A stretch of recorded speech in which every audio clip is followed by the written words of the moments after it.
Welcome to Story Lab. This week, we're talking about friendship. And we take a look at one of the most important things to keep a great friend. This episode of Story Lab is now in session.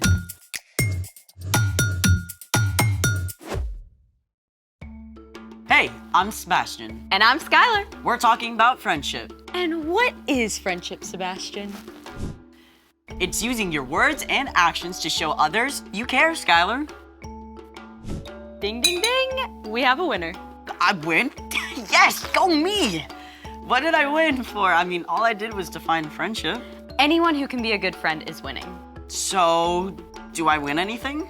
Well, I was thinking, how about you win the amazing opportunity to decide what we're doing today? Wait, I thought you were supposed to figure that out.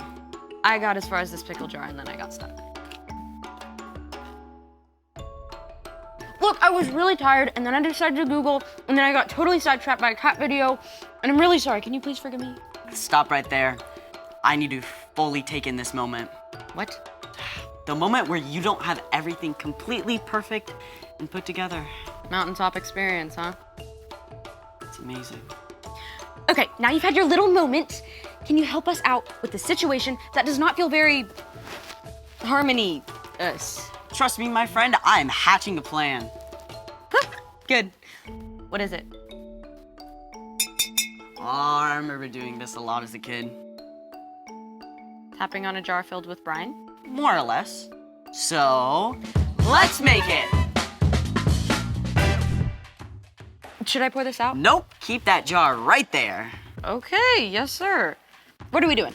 Step 1, line up 7 clear jars. It's easier if they're all the same size. Step 2, fill the first jar just below the rim.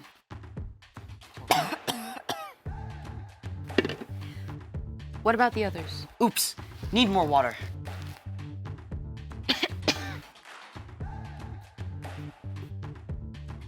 Okay, I'm back. Okay, so the second jar gets about a quarter cup less. Hey, what happened to my water? Oh, sorry, I didn't realize it mattered exactly You how drank much. the experiment? I was thirsty after all those pickles! You do the rest. Sorry. Okay, how much? Just a quarter cup less in each jar. I'll go get more water. Are we ready? You know, it should be possible to complete a scientific experiment without food coloring. Possible, yes. Fun, no. You don't have to add rainbow food coloring, but it can help you remember which note is which. See, we already have a green.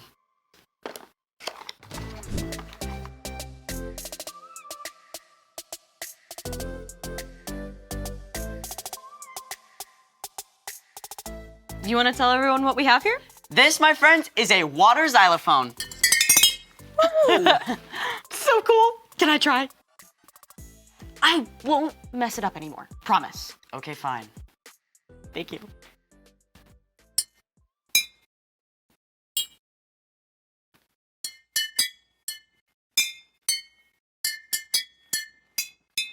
Thank you.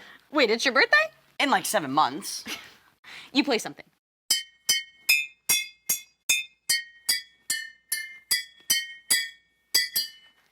Is that Ode to Joy? I'm impressed. Okay, do it.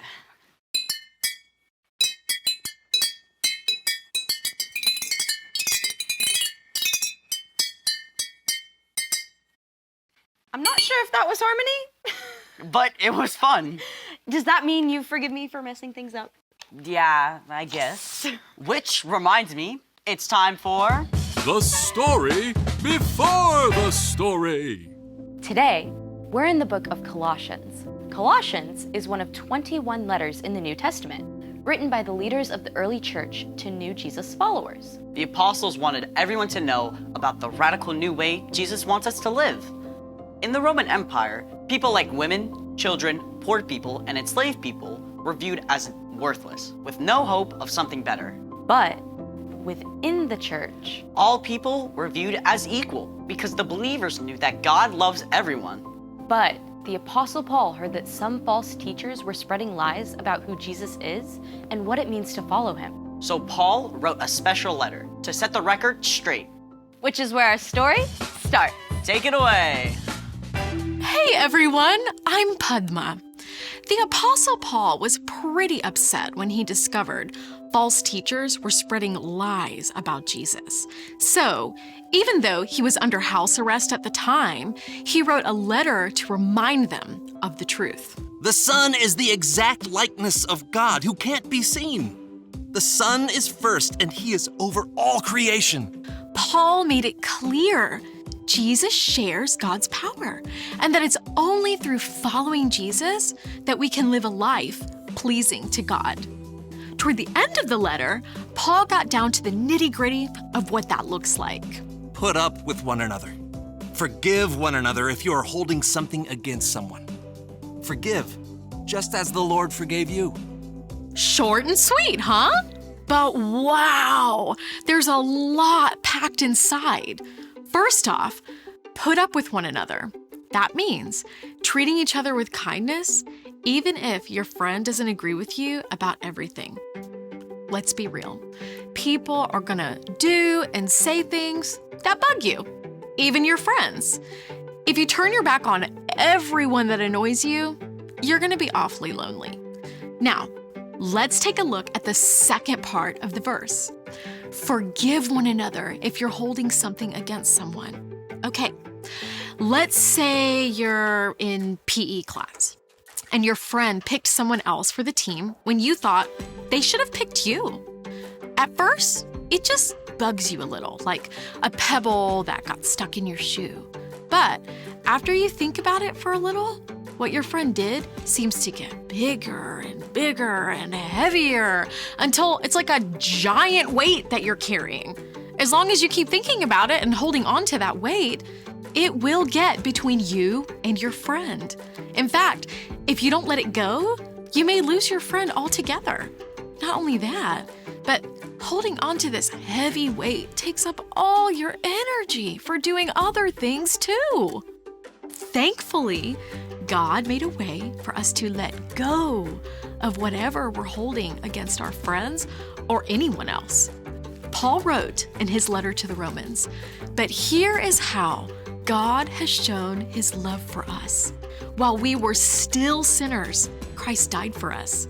God did not wait for us to get our act together before coming to rescue us. Instead, Jesus chose to give up his life for us while we were still a mess. God moved first to make a way for us to be forgiven. And because of that, we don't need to demand that someone else get it right before we choose to forgive. When you choose to forgive, it's like you're letting go of that huge, heavy weight, and there's a much better chance that your friendship can be repaired. Now, forgiving a friend does not mean that what they did was okay or that you have to let them keep hurting you. It simply means that you're leaving room for God to make things right. You don't have to carry around that heavy weight anymore. When you choose to forgive your friends, you may find that they're more ready to forgive you too. Let's see our verse all together again. Put up with one another. Forgive one another if you're holding something against someone. Forgive just as the Lord forgave you. Paul went on to write, "Let the peace of Christ rule in your hearts. As parts of one body, you were appointed to live in peace." We can only live in true peace and friendship with others when we make the choice to let go and forgive. The end. Wow, that's a hard one. Yeah, I mean, I hardly ever feel like forgiving. It's easier to keep focusing on how someone has wronged me. That's right. Forgiveness has to be a choice. So, what's our part in the story? Paul wanted the Colossians to see just how important Jesus is. And when you're following Jesus, it becomes easier to show love to others. Like through forgiveness. Exactly. And it's often the people we're closest to and love most that hurt us, even if they don't mean to. People like our friends and family. One of the best ways to maintain your relationship is to be quick to forgive. Like if you feel like one of your friends is ignoring you, you can forgive. If a friend says something hurtful to you, you can forgive. If your friend crashed your new bike, you can forgive. Exactly. You should never let someone keep hurting you, but in many cases, forgiveness can be the glue that helps friends stick together. All you have to do is let it go, let it go. If your friends start singing overdone musical numbers, you can forgive. I think you've got it. See you next time. Bye. So here's the thing. Friends forgive one another. Thanks for forgiving me and for figuring out our experiment. Anytime. No! We're supposed to put up with each other, right? I'm not sure that includes Baby Shark. Thanks for joining us in the Story Lab. See you next time. No Baby Shark.